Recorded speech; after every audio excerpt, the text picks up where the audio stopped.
একটা ছোট্ট গ্রাম থেকে এসেছি। জীবনের প্রয়োজনে পরিবারের মুখে হাসি ফোটানোর জন্য পাড়ি জমিয়েছি বিদেশে। এখানে কাজ করি ওয়েল্ডার হিসেবে।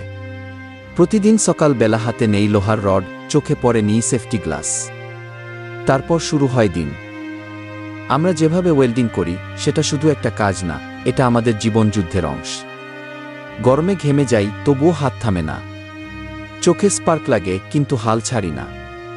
কারণ জানি এই পরিশ্রমেই হয়তো সন্তানের স্কুল ফি যাবে, কিংবা মায়ের ওষুধ কেনা হবে। ওয়েল্ডিং করতে গিয়ে কখনো লোহা গলে পড়ে, হাত পুড়ে যায়। তবুও আমরা থেকে শিখি, শেখার নামই তো জীবন। কখনো কাজের সময় পাশে থাকা সহকর্মীটা হয়ে যায় ভাইয়ের মতো। আর এইরকমই করে গড়ে ওঠে আমাদের ছোট্ট একটা পরিবার, শ্রমিকদের পরিবার। আমরা কাজ করি চুপচাপ। কোনো বিলাসিতা নেই আমাদের জীবনে। শুধু একটা স্বপ্ন, একদিন ফিরে যাব দেশে। মায়ের হাতে ভাত খাবো, সন্তানকে কোলে নেব। তখন বলবো, দেখো তোমার বাবা লোহা গলিয়ে তোমার ভবিষ্যৎ বানিয়েছে। এইভাবে আমরা যেভাবে ওয়েল্ডিং করি তা শুধু একটা স্কিল না, এটা একটা ভালোবাসা গি। আমি জানি আমার অতীত হয়তো সহজ ছিল না। অনেক ভুল, অনেক বাধা, অনেক কষ্ট। কিন্তু আমি থেমে যাইনি। কারণ আমি বিশ্বাস করি আমার ভবিষ্যৎ আমার হাতে। আজ আমি প্রবাসে, পরিবার থেকে দূরে, আপনজন থেকে অনেক দূরে। কিন্তু আমার চোখে এখনো স্বপ্ন আছে। আমি কাজ করি সকাল থেকে রাত, কখনো গরমে, কখনো ঠান্ডায়। ঘামে ভিজে যাই, হাত কাঁপে, শরীর ব্যথা করে, তবুও নিজের ভাগ্য গড়ার লড়াই থেমে নেই। আমার ভবিষ্যৎ মানে আমার সন্তানের হাসি, আমার মায়ের চিকিৎসা, আমার স্ত্রীর মুখের প্রশান্তি। আমি চাই না ওরা অভাবে থাকুক।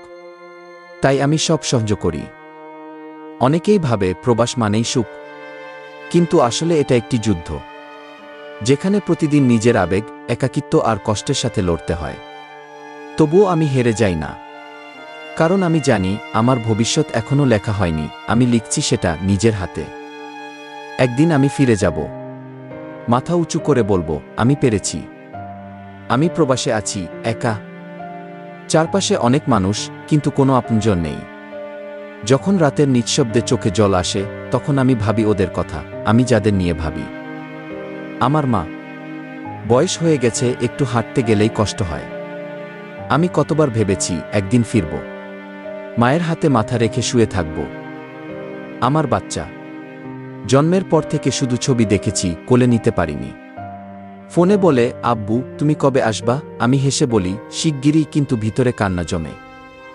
আমার স্ত্রী একা সামলায় সংসার, দায়িত্ব, সন্তানের দুষ্টুমি, আর আমার অভাব। যখন বলে তোমার কষ্টটা আমি বুঝি, তখন বুকটা ভরে যায় ভালোবাসায়। আমি তাদের নিয়েই বাঁচি, আমি তাদের নিয়েই ভাবি। আমার পরিশ্রম, আমার ঘাম, আমার অশ্রু, সবই ওদের সুখের জন্য। আমার স্বপ্ন শুধু নিজের জন্য নয়, তাদের জন্য। তারা হয়তো বুঝে না আমি প্রতিদিন ভাঙি, আবার গড়ি, শুধু ওদের জন্য। আমি যাদের নিয়ে ভাবি তারাই আমার জীবন।